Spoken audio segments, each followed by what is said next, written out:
It took exactly 5 seconds of silence to destroy a decade-long political narrative.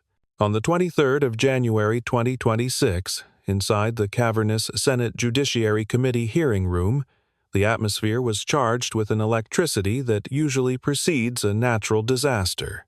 The gallery was packed to capacity, standing room only, with every eye fixed on the center of the room. The red tally lights of the CS-PAN cameras glowed like unblinking eyes, capturing every twitch and every glance. The sound of shutter clicks filled the air, a relentless, mechanical rhythm like the rapid fire of a machine gun. Printed on pristine placards, the hearing title seemed innocuous enough: Combating Anti-Semitism and Hate Crimes in America. To the casual observer, it looked like a standard congressional proceeding. It was anything but. Senator John Kennedy of Louisiana sat at the dais, a figure of deceptive calm amidst the chaotic noise. He adjusted his glasses with deliberate slowness, a movement so calculated it almost seemed to freeze time. He didn't look at the cameras preening for a soundbite. He didn't look at the audience seeking validation. His gaze was fixed downward, staring at the desk in front of him. There, stacked with terrifying precision, were the files. They were physical manifestations of impending doom, a paper trail that threatened to consume a career. There were immigration records dating back nearly 3 decades. There were campaign finance reports detailing hundreds of thousands of dollars in questionable payments. There were divorce filings that contradicted sworn testimony, tax returns that didn't align with marital status, and marriage licenses that raised troubling, almost unbelievable questions. To the side lay the FBI investigation summaries, their contents classified, but their mere presence on the table screaming danger. Across from him sat Congresswoman Ilhan Omar. She wore a confident, almost practiced smile. In her mind, she was on familiar ground. She thought she was here to talk about Islamophobia. She believed the day would be spent discussing how Muslims were the real victims in America, highlighting systemic discrimination and lecturing the committee on prejudice. She had her prepared remarks ready standard, fiery talking points about hate crimes against her community that had served her well for years. She saw the title of the hearing and assumed it was her shield. She didn't realize it was actually the bait. She expected a debate on ideology. She was about to walk into a forensic interrogation. Kennedy finally looked up. When he spoke, that famous Louisiana drawl came out slow, soft, and disarmingly friendly. But, to the trained ear, it was the sound of a trap snapping shut. "Congresswoman Omar, I appreciate you taking the time to be here today," he said. He smiled, but it was the kind of smile that never reached the eyes, a cold, polite mask that hid the steel underneath. "I've got some questions for you. Simple ones. The kind we ask back home in Louisiana when we're trying to figure out if somebody's telling us the truth." The contrast in the room was palpable. The gallery quieted down, sensing the shift in atmospheric pressure. The machine gun clatter of the cameras seemed to pause for a breath. Kennedy didn't waste time with pleasantries or ease into the subject matter. He didn't reach for a microphone to make a grand speech about policy. Instead, his hand moved to the stack of evidence. He opened the first folder. The sound of the paper turning echoed in the sudden silence, signaling the end of the polite facade. The air in the room shifted instantly. He didn't raise his voice. He didn't have to. Kennedy adjusted his glasses and opened the first file, signaling the end of the polite facade. File 1. The brother allegation and the perjury trap. "Let's start with your family." Kennedy didn't waste time with pleasantries. He didn't ease into the subject matter with soft questions about her district or her committee assignments. He simply opened the folder, his eyes scanning the page for a brief moment before locking onto hers. The room, already tense, seemed to contract. "Congresswoman, in 2009, you married a man named Ahmed Nur Said Elmi. Is that correct?" Omar shifted in her seat, a subtle adjustment of posture that spoke volumes to the trained observers in the room. She leaned toward the microphone, her expression tightening. Senator, I came here to discuss the rising tide of— Ma'am. Kennedy's voice cut through her deflection, not with volume, but with a sudden, sharp clarity. The friendly Louisiana drawl was still there, but the warmth had evaporated completely. I'm just asking about your marriage. It is a matter of public record.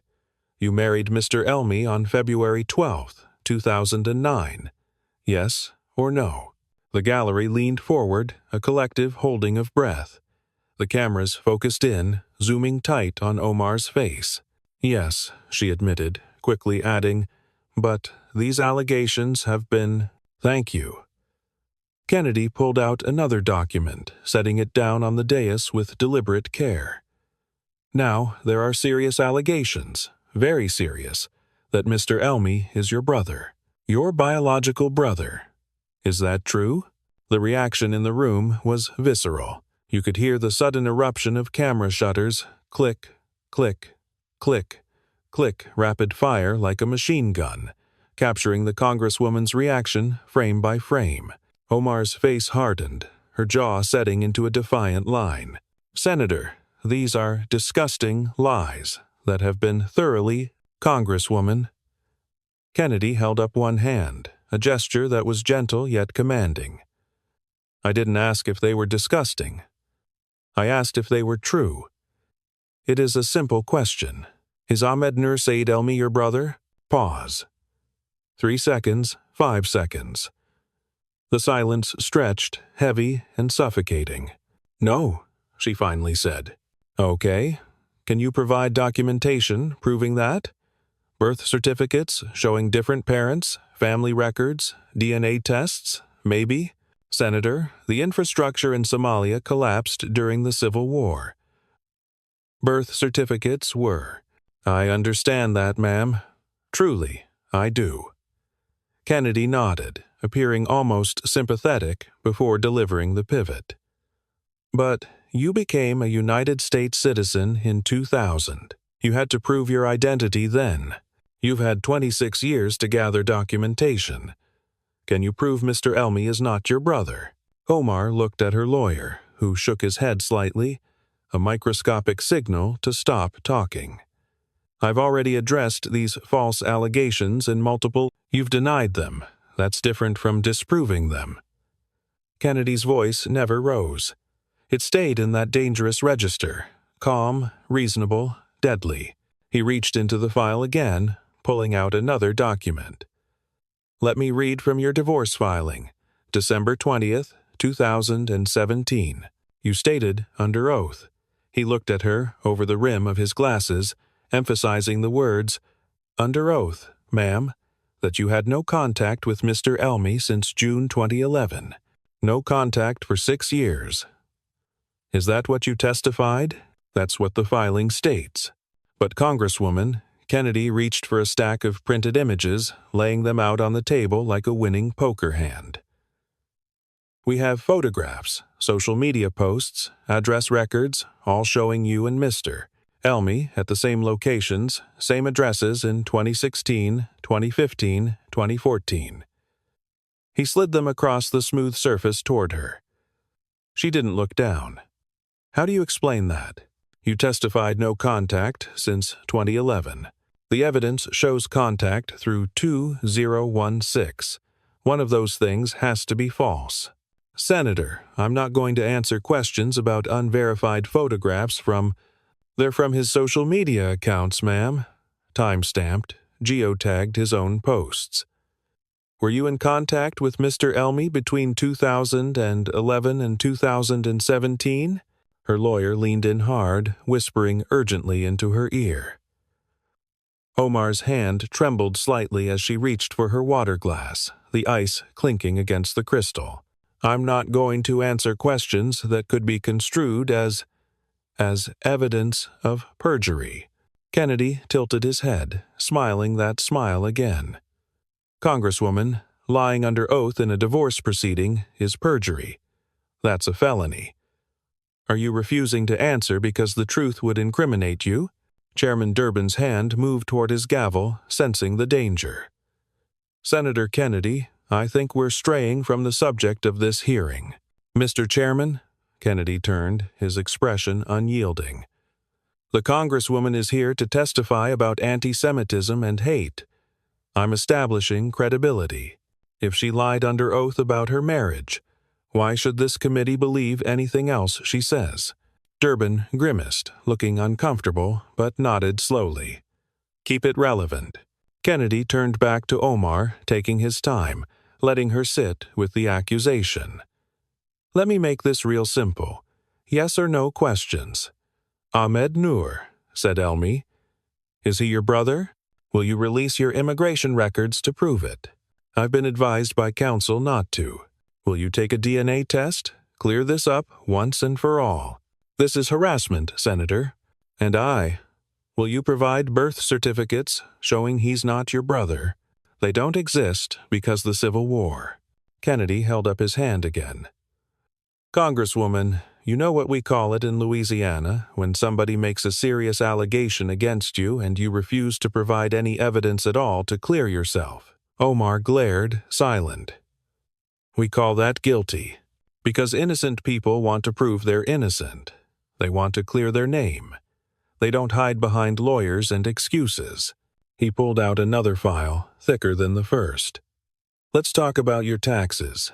In 2014 and 2015, you filed joint federal tax returns with Ahmed Hirsi. Is that correct? Omar looked at her lawyer. He nodded. I'd have to review my tax history to be certain. The Minnesota Campaign Finance Board already reviewed it. They found you filed joint returns with Mr. Hirsi in 2014 and 2015. Here's the interesting part. Congresswoman, Kennedy leaned forward, closing the physical distance between them. You were married to Mr. Elmi from 2009 to 2017. You can't file joint tax returns with someone you're not married to. That's fraud. Senator, my tax filings were prepared by a professional. Fraudulent. The word you're looking for is fraudulent.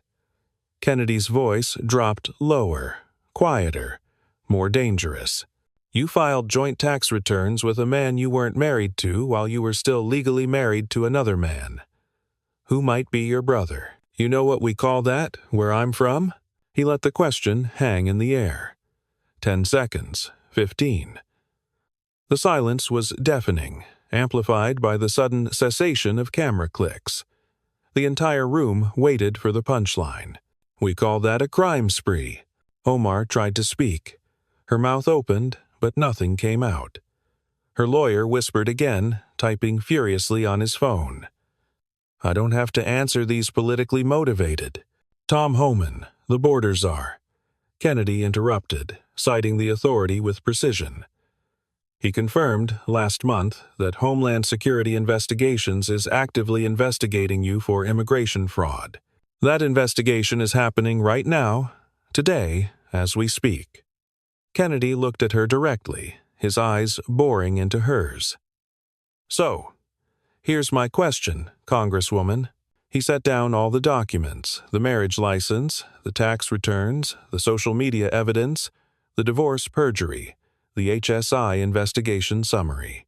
If America is so terrible, if we're so racist, so Islamophobic, so unjust, why did you commit fraud to stay here? The question hung there, unanswered, as the accusation of a crime spree settled over the room like a heavy fog. Kennedy watched her squirm for a moment longer, ensuring the point had landed with maximum impact. Then, satisfied that her credibility on personal matters had been sufficiently shredded, he shifted the focus from her private life to her public words. As the accusation of a crime spree hung in the air, Kennedy shifted the focus from her personal life to her public words. File 2. The pattern of hate. From hypnotized to Hamas. Having established personal dishonesty, Kennedy moved to expose ideological hatred. He set aside the files regarding marriage and taxes, creating a physical separation on the desk between her private corruption and her public rhetoric. Let's talk about why you're really here today, Kennedy said, reaching for a new stack of papers. Anti-Semitism. He pulled out printed copies of tweets, statements, and House resolutions, laying them out in a row like tarot cards predicting a grim future. You've been accused of it repeatedly. The House of Representatives voted to condemn your comments in 2019. You were removed from the Foreign Affairs Committee in 2023. Multiple Jewish organizations have formally called you out. Senator, criticism of Israeli policy is not the same as, "Ma'am," Kennedy cut her off gently yet firmly. "I didn't mention Israeli policy. I mentioned anti-Semitism. There's a difference. Let me show you what I mean." He picked up the first printout, holding it up so the cameras could capture the timestamp. 2012. You wrote, and I quote, "Israel has hypnotized the world. May Allah awaken the people and help them see the evil doings of Israel." End quote. He set it down on the wood surface with a sharp tap. Hypnotized. That is an ancient anti-Semitic trope, Congresswoman. Jews as manipulators. Jews with secret mind control powers. You understand that? Yes, Senator. I was young and didn't fully understand. You were 30 years old, ma'am, not a child. You'd been in America for 15 years. Kennedy's eyes narrowed slightly behind his frames. You apologized for that one. Called it unfortunate. Said you'd learned. Then what happened? He tapped the next paper in the line. February 2019. Someone asked why Republicans support Israel. You tweeted, "It's all about the Benjamins, baby." He looked up, his expression unreadable. Benjamins. $100 bills. You're saying Jews buy political support. That's anti-Semitism. I was referring to AIPAC's lobbying expenditures and the role of money in. You were saying Jews use money to control politics. Kennedy's voice remained level, stripping away the nuance she tried to hide behind. That's the oldest anti-Semitic trope in history. Blood libel, Jews and money, Jews controlling governments. That's not policy criticism, that's hatred. He slid another tweet forward. Then you doubled down, specifically named AIPAC, said they were funding support for Israel. Jewish money, Jewish control, Jewish conspiracy. After that, you apologized again. Said you were learning about the painful history of anti-Semitic tropes. Kennedy took off his glasses, pulling a cloth from his pocket to clean them slowly.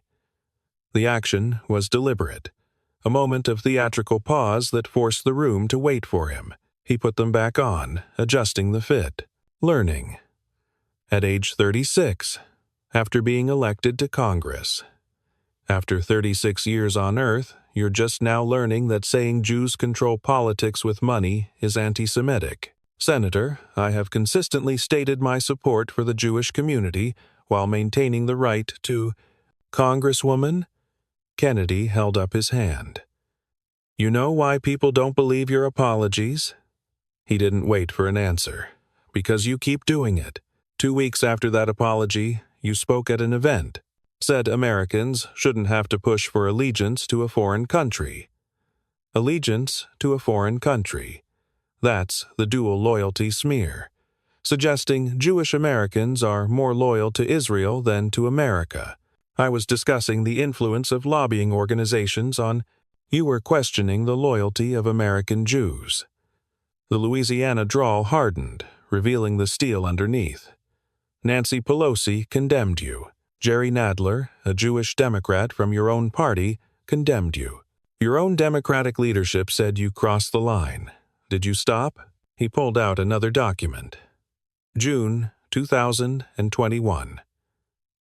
You tweeted that America and Israel have committed unthinkable atrocities, just like Hamas and the Taliban. You put America, your country, in the same category as terrorist organizations. I was calling for accountability for violations of international. You compared America to terrorists. Kennedy set the tweet down hard. Hamas murdered 1,400 Israelis on October 7, 2023, raped women, beheaded babies, burned families alive in their homes, took hostages. And you're saying America is the same as that? That's a mischaracterization of my statement regarding the need for. Is it? Kennedy pulled out a transcript of the video footage. Here's what you said. Exact words. We must have the same level of accountability and justice for all victims of crimes against humanity. We have seen unthinkable atrocities committed by the U.S., Hamas, Israel, Afghanistan, and the Taliban. Your words. Comparing America to Hamas, to the Taliban, to terrorists. Omar's jaw clenched, the muscles working visibly. The context of that statement was about seeking justice through the International Criminal Court. The context doesn't matter. Kennedy's voice rose for the first time, just slightly, just enough to silence the room. You compared the United States of America to murderous terrorists. No context makes that acceptable. He grabbed another file. April 2024, Columbia University. The height of the anti-Israel encampments. You went there, stood with the protesters. A reporter asked about anti-Semitism at the protests. You said, Kennedy read directly from the page, "We should not have to tolerate anti-Semitism or bigotry for all Jewish students, whether they are pro-genocide or anti-genocide." He set the transcript down and looked at her. Pro-genocide. You called Jewish students who support Israel's right to defend itself pro-genocide, students whose grandparents might have died in the Holocaust, students with family in Israel. You called them pro-genocide. That comment has been taken out of context by those seeking to. What context makes calling Jewish students pro-genocide acceptable? Please explain it to me. Silence. Omar's hands gripped the edge of the table, her knuckles whitening. Can't do it, can you? Because there is no context. You called Jews genocidal. That's blood libel, that's anti-Semitism. Kennedy pulled out a congressional resolution, holding it aloft. House Resolution 1207, February 2023. Resolution to censure you for, and I quote, "recent hateful comments and history of anti-Semitism." It didn't pass because Democrats protected you, but the resolution documented your pattern. He read from the text. Representative Omar has a documented history of making anti-Semitic comments and promoting conspiracy theories about Israel and its supporters. Documented history. Not one mistake, not one misunderstanding. A pattern stretching over a decade. I have repeatedly condemned anti-Semitism, and after you've committed it.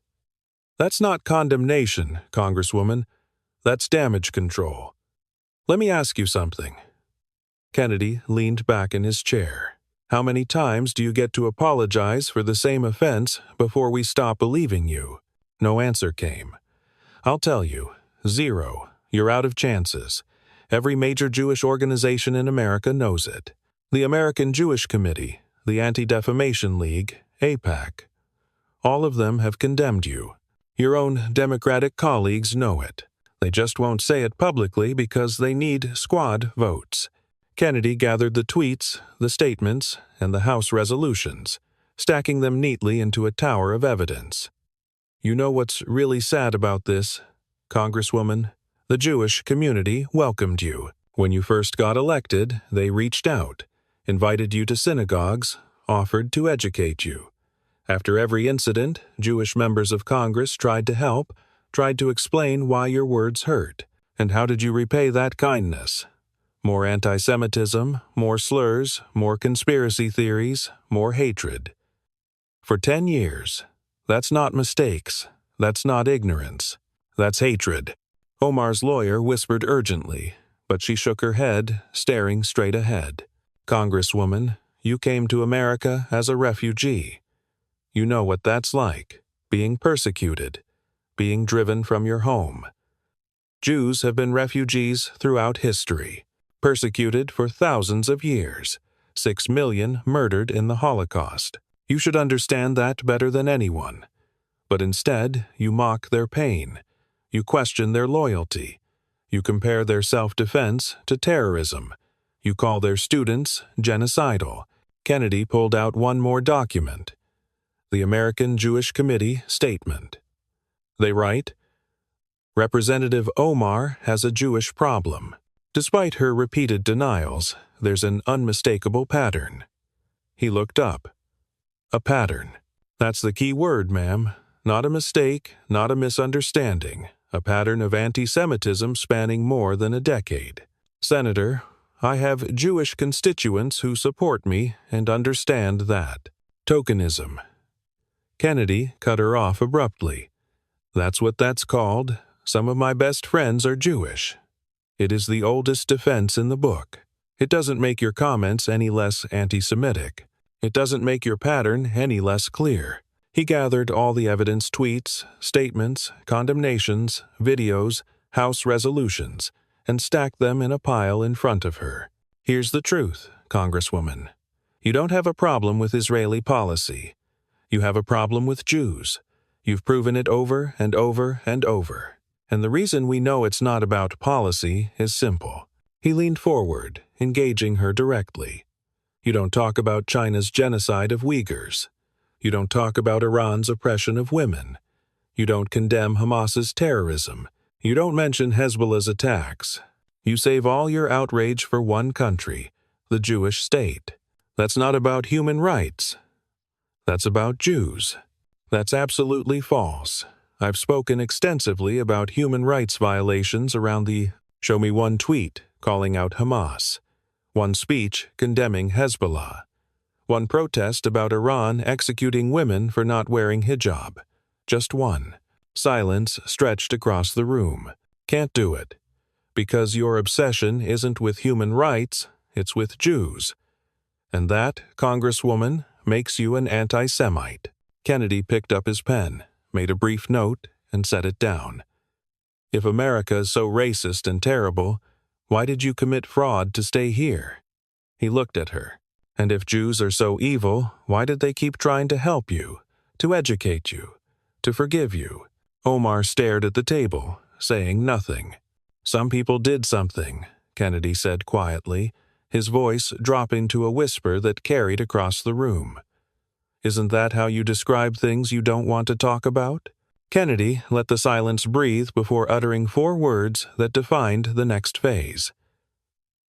"Some people did something." File 3. Some people did something, the 9/11 confrontation. Kennedy let the silence breathe before uttering 4 words that defined the next phase. Some people did something. He didn't shout the words. He didn't have to. He simply let them hang in the air, weighted with the history they sought to minimize. "Isn't that how you describe things you don't want to talk about?" Kennedy paused, watching her process the shift in the interrogation. He then reached for the next file, but instead of opening it immediately, he leaned back slightly. "Let's talk about September 11th, 2001. You remember that day, Congresswoman?" "Of course, I remember." "Where were you?" "I was in high school in Minneapolis." "So, you were here in America, safe, while 2,997 Americans were murdered by terrorists. You watched it happen on television, like all of us." "Good." Kennedy opened the file. "Let me read you something you said. March 23, 2019, CAIR fundraiser in Los Angeles. You said," he read slowly, enunciating every syllable clearly, "CARE was founded after 9/11 because they recognized that some people did something and that all of us were starting to lose access to our civil liberties." He set the transcript down. The room went dead silent. The phrase echoed in the minds of everyone present. Some people did something. That's how you described September 11th. Some people did something. The gallery stirred. Murmurs of disbelief rippled through the crowd. Senator Durbin didn't stop them. The weight of the moment was too heavy for procedural interruptions. "Congresswoman, 19 terrorists hijacked 4 airplanes. They flew 2 into the World Trade Center, 1 into the Pentagon. 1 crashed in Pennsylvania because passengers fought back. Nearly 3,000 Americans died. Firefighters ran into burning buildings to save people. Police officers charged upstairs while everyone else ran down. People jumped from windows 100 floors up rather than burn to death. We watched it live. The whole world watched." Kennedy's voice dropped, quieter but harder than before, like granite. And you call that, some people did something. Senator, that comment has been deliberately taken out of context by, what context makes that acceptable? Kennedy cut in, his Louisiana drawl completely gone, replaced by pure steel. What context makes minimizing the worst terrorist attack in American history acceptable? Okay, explain it. I was making a point about how the Muslim community has faced discrimination and loss of civil liberties in the aftermath of, you were dismissing 3,000 murders. Kennedy didn't let her finish. Some people did something, like it was a traffic accident, like it was a minor incident. Some people did something. He reached for a stack of photographs, not documents this time, but glossy, high-resolution images. He set them down, facing her, forcing her to look. These are 9/11 victims, Congresswoman. This is Wells Crowther, 24 years old, the man in the red bandana. He saved a dozen people before the tower collapsed on him. This is Stephen Siller, an off-duty firefighter. He put on 60 pounds of gear and ran through the Brooklyn Battery Tunnel toward the towers. He died helping people evacuate. Omar looked away, her eyes darting to the side. Look at them. Kennedy's command was sharp. These are the people whose deaths you minimized. Senator, I never intended to minimize. Rick Rescorla. He sang to people during the evacuation to keep them calm.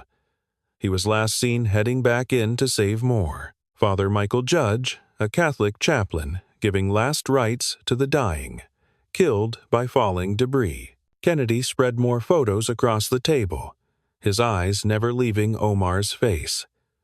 These are the some people you referenced, heroes who died trying to save others, and you turned their sacrifice into some people did something. I was trying to address the broader issue of how you were making yourself the victim. Kennedy cut her off again.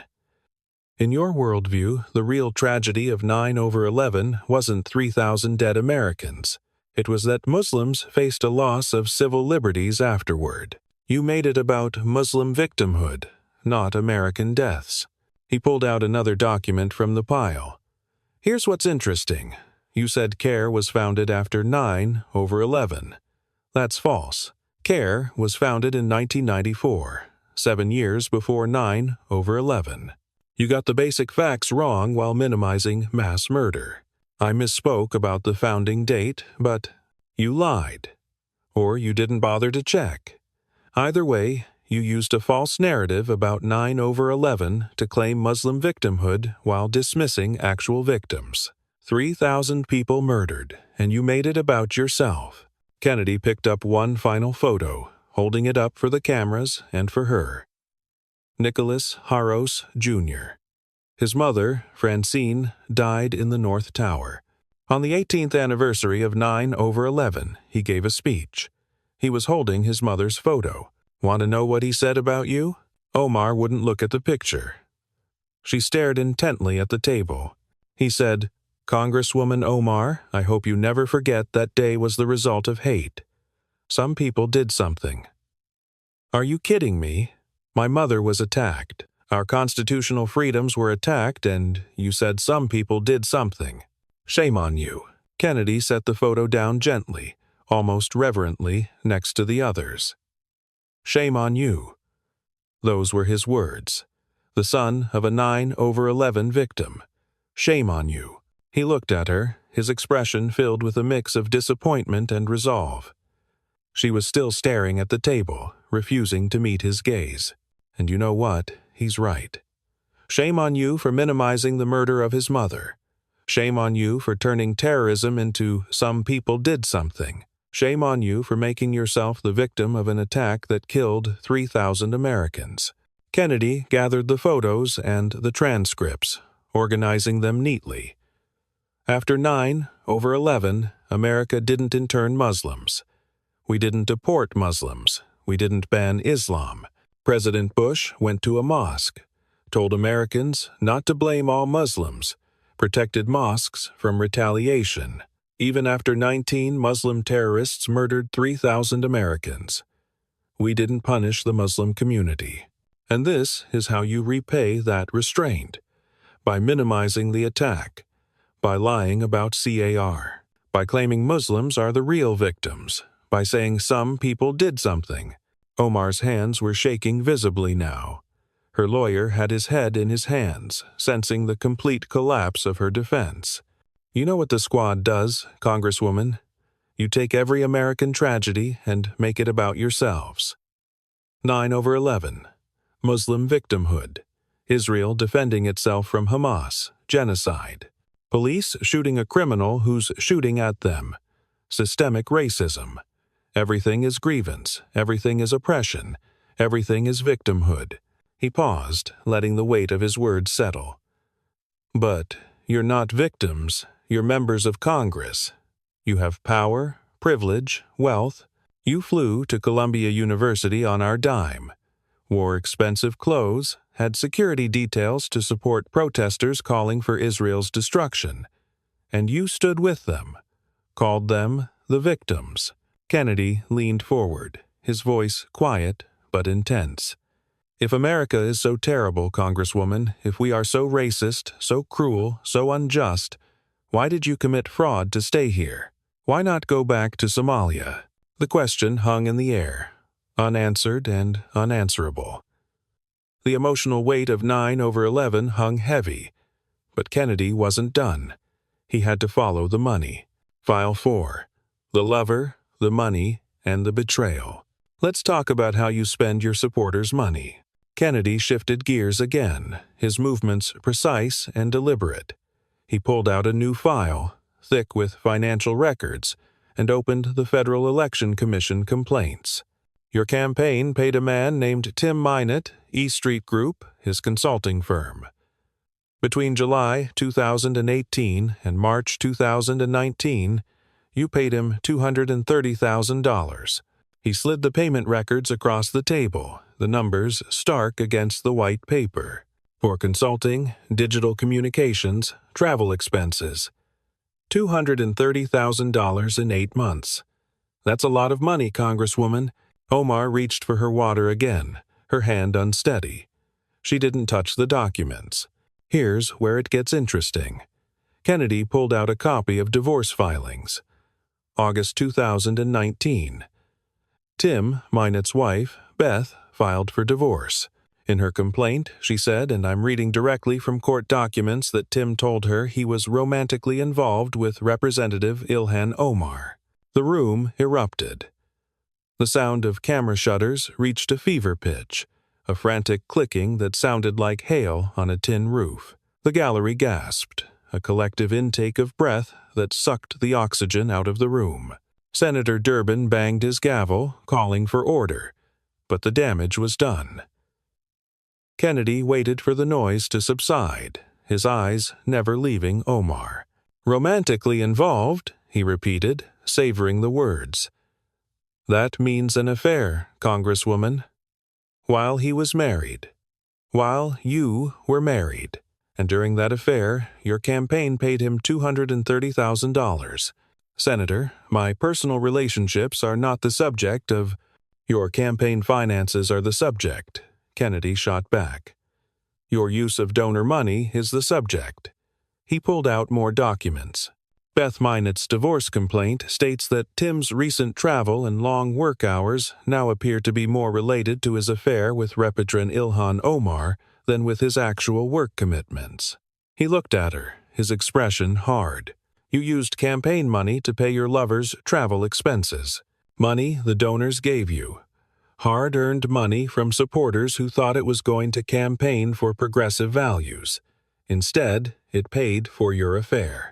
That's a completely false characterization, Omar protested, her voice rising slightly. Mr. Minott provided legitimate consulting services. Then why did the payments start the exact same month he told his wife about the affair? Kennedy pointed to the payment timeline. First payment to E Street Group, July 2018. Same month, Tim confessed to Beth. Coincidence? The timing of my campaign's consulting contracts is not evidence of It's evidence of using campaign funds for personal expenses. That's illegal. Kennedy set down a copy of the FEC regulations. Simplified. You can't use donor money for personal things. That's the rule. Travel with your boyfriend. Personal, not campaign. That's fraud. He leaned back, letting the weight of the accusation settle. $230,000. Think about that. That's what 4 families make in a year. That's college tuition for 6 kids. That's a down payment on a house. And you used it to travel with your lover. You know what we call that in Louisiana, Congresswoman. He paused, letting the silence stretch. Stealing. You stole from your own supporters. Omar's lawyer was whispering frantically in her ear, but she shook her head, her face a mask of defiance. Let's talk about your net worth. Kennedy pulled out her financial disclosure forms. May 2024. You filed your disclosure. Your net worth increased 500% in 1 year, from less than $1 million to somewhere between $6 million and $30 million. He set the form down with a thud. 500% in 1 year. Care to explain that? My financial disclosures are compliant with all House requirements, and I didn't ask if they're compliant. I asked where the money came from. How does a congresswoman making $174,000 a year increase her net worth by $30 million? Silence. Your husband, Tim Minett, his venture capital firm, Rose Lake Capital, worth somewhere between $5 million and $25 million according to your disclosure. That's a lot of money for a political consultant. Kennedy pulled out a news report. December 2025, last week. The New York Post reports that Rose Lake Capital suddenly purged all officer names from its website. Just deleted them, right when Minnesota's welfare fraud investigation started heating up. Interesting timing. That's a completely routine business practice. Is it? Or are you trying to hide something? Kennedy leaned forward, his voice dropping to a conspiratorial whisper. You were broke when you got elected. Your own financial disclosures show it. Now you're worth up to $30 million. Your husband's firm is worth up to $25 million. And when investigators start asking questions, names disappear from websites. You know what we call that in Louisiana? Suspicious. He pulled out the Minnesota Campaign Finance Board findings from June 2019. Minnesota CFB found you violated campaign finance laws, used campaign funds for personal travel to Washington, Boston, New York, Chicago, and Florida. Illegal personal use. Those violations were minor, and I paid the required penalties. They were violations. You broke the law. Used donor money for personal trips just like you used it to pay your boyfriend. There's a pattern here, Congresswoman, taking money that doesn't belong to you. Kennedy stacked the documents. FEC complaints, divorce filings, financial disclosures, CFB violations into a neat pile. Let me paint a picture. You come to America as a refugee. America gives you everything: safety, education, opportunity. You become a congresswoman. People donate to your campaigns because they believe in you, trust you, and you steal from them. Pay your lover with their money. Somehow become a multimillionaire on a government salary. Hide your finances. Delete names from websites when investigators come calling. He looked at her, his expression one of profound disappointment. Congresswoman, you came here with nothing. America gave you everything. And you turned around and stole from the very people who supported you, the people who believed in you, who donated their hard-earned money. You betrayed them, took their trust, and used it to enrich yourself and your lover. Kennedy's voice got quiet. Dangerous. If America is so terrible, so corrupt, so broken, why did you commit fraud to stay here? Why not go back to a country where this kind of corruption is just normal? Why steal from Americans if you hate America so much? He let the questions hang in the air, unanswered. Then, without waiting for a response, he reached for the thickest file yet, the one that turned corruption into tragedy. File 5. The Feeding Our Future Scandal and the Definition of Evil. Let's talk about Minnesota, your district, your constituents. Kennedy reached for the final file, the thickest one on his desk. He opened it slowly, allowing the weight of its contents to register. Inside were news reports, indictments, court records, and Department of Justice press releases, a mountain of paper documenting a catastrophe. The largest welfare fraud scheme in Minnesota history, Kennedy began, his voice grim. Maybe the largest in American history. $250 million stolen from taxpayers. He let the number hang in the air. $250 million gone. 93 people charged with fraud. Many already convicted. They set up fake child care centers, claimed to feed children through the federal Child and Adult Care Food Program, and got reimbursements for meals they never served to children who didn't exist. Kennedy pulled out indictment after indictment, stacking them like bricks in a wall of corruption. Fake invoices, fake attendance records, fake everything. They bought luxury cars, mansions, jewelry, and took trips to Dubai and Kenya, all with taxpayer money meant to feed hungry children. And you know what makes this possible, Congresswoman? He held up a copy of the legislation. The Meals Act. 2020. COVID emergency. You supported it, pushed for it. This law waived oversight requirements, made it easier to get federal food program money, removed the checks and balances, and then, boom, $250 million stolen. Omar shifted in her seat, her expression tight. The Meals Act was designed to ensure children could access nutrition during a pandemic. When normal oversight was, it removed oversight, Kennedy corrected sharply. That's what it did, made fraud easy, made theft simple, and $250 million vanished in your district. He pulled out connection reports. 3 people charged in this scheme have alleged ties to you, your past campaigns, your community organizations. You haven't been charged yet, but the connections are there. Those are completely unsubstantiated allegations from... Fox News asked you about this. Kennedy pressed on, ignoring her deflection. Asked if you regretted pushing the Meals Act. Asked if you thought it led to fraud. Want to know what you said? He read from the transcript, his voice flat. Absolutely not. It helped feed kids. He set the paper down and looked at her, his eyes cold. $250 million stolen. And you said absolutely not. No regret, no responsibility, just it helped feed kids. Congresswoman, how many kids were actually fed with that money? Show us the numbers. Show us the receipts. Show us proof that real children ate real meals. Silence filled the room. You can't, because the money didn't go to kids. It went to fraud. Luxury cars, mansions, trips to Dubai. You enabled the largest theft in your state's history. And when asked about it, you said, absolutely not. You're proud of it. Kennedy pulled out more documentation, detailing the absurdity of the scheme. The scheme worked like this. They'd claim to feed thousands of children daily, but surveillance showed nobody showed up. Empty buildings, fake addresses. One feeding site, Ada, was a second-floor apartment in a building with no elevator, somehow serving hundreds of kids daily. Another was a parking lot.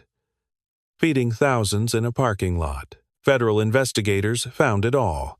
Fake names, made-up children, invoices for millions of pounds of food that never existed. And the conspirators didn't even try to hide it well because oversight was gone. Because of the Meals Act that you supported. Omar's lawyer was typing furiously on his phone, likely trying to figure out how to spin the undeniable. Kennedy leaned back, his expression one of moral outrage. You know what really gets me? These people stole food from children. Not figuratively, literally. That money was supposed to feed hungry kids. Instead, it bought BMWs and Rolex watches. And you defended it? Absolutely not. No regret. He pulled out statements from the community. Somali community leaders in Minneapolis, your constituents, they're horrified. They're saying this fraud makes the whole community look bad, makes people think Somali immigrants are all criminals. These community leaders are begging for accountability. And what do? Defend the system that enabled it.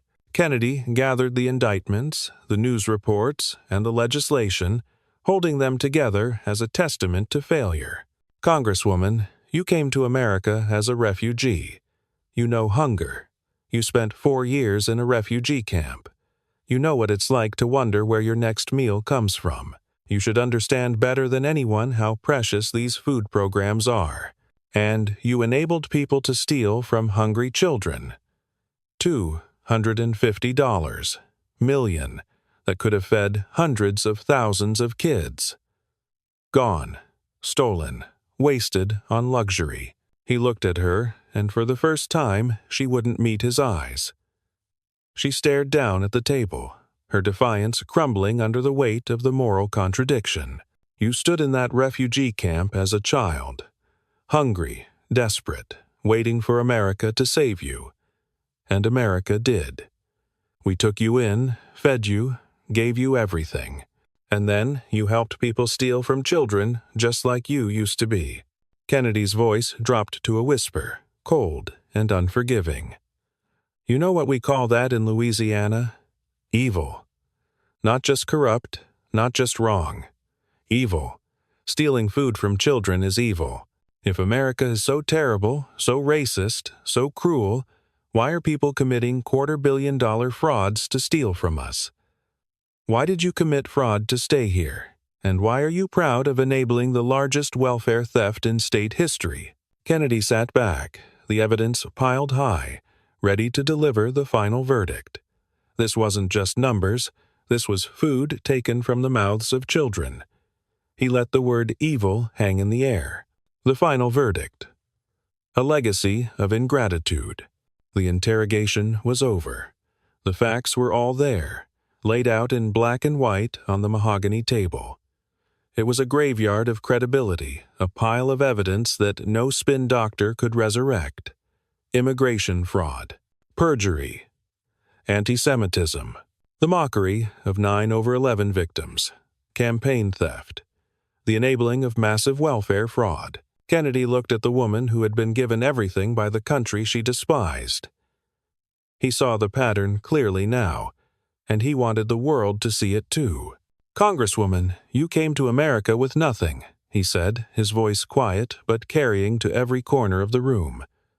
America gave you everything: safety, education, opportunity.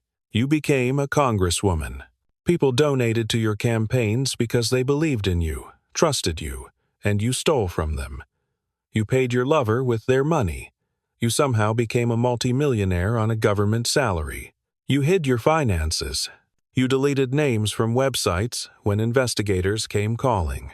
He gestured to the files, a physical manifestation of betrayal. You came here as a refugee. You know hunger. You spent 4 years in a refugee camp. You know what it's like to wonder where your next meal comes from. You should understand better than anyone how precious these food programs are. And you enabled people to steal from hungry children. $250 million that could have fed hundreds of thousands of kids. Gone. Stolen. Wasted on luxury. Omar stared at the table, her eyes fixed on the polished wood. She didn't speak. She didn't interrupt. For the first time in her career, she had no talking points left. You stood in that refugee camp as a child, Kennedy continued, his tone almost mournful. Hungry, desperate, waiting for America to save you. And America did. We took you in. We fed you. We gave you everything. And then you helped people steal from children just like you used to be. He leaned forward, delivering the final judgment not with anger, but with a cold, hard clarity. You know what we call that in Louisiana? Evil. Not just corrupt, not just wrong, evil. Stealing food from children is evil. If America is so terrible, so racist, so cruel, why are people committing $250 million frauds to steal from us? Why did you commit fraud to stay here? And why are you proud of enabling the largest welfare theft in state history? The silence in the room was absolute.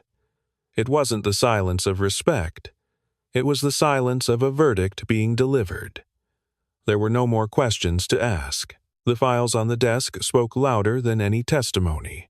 They told the story of an American dream twisted into a nightmare of ingratitude and deceit. Kennedy closed the folder on the welfare fraud, placing it gently on top of the stack. He took off his glasses and looked at her one last time. The hearing is adjourned. As the gavel came down, the sound echoed like a gunshot, signaling the end of the charade. But the question Kennedy asked lingered in the air, a ghost that would haunt the halls of Congress long after the cameras were turned off.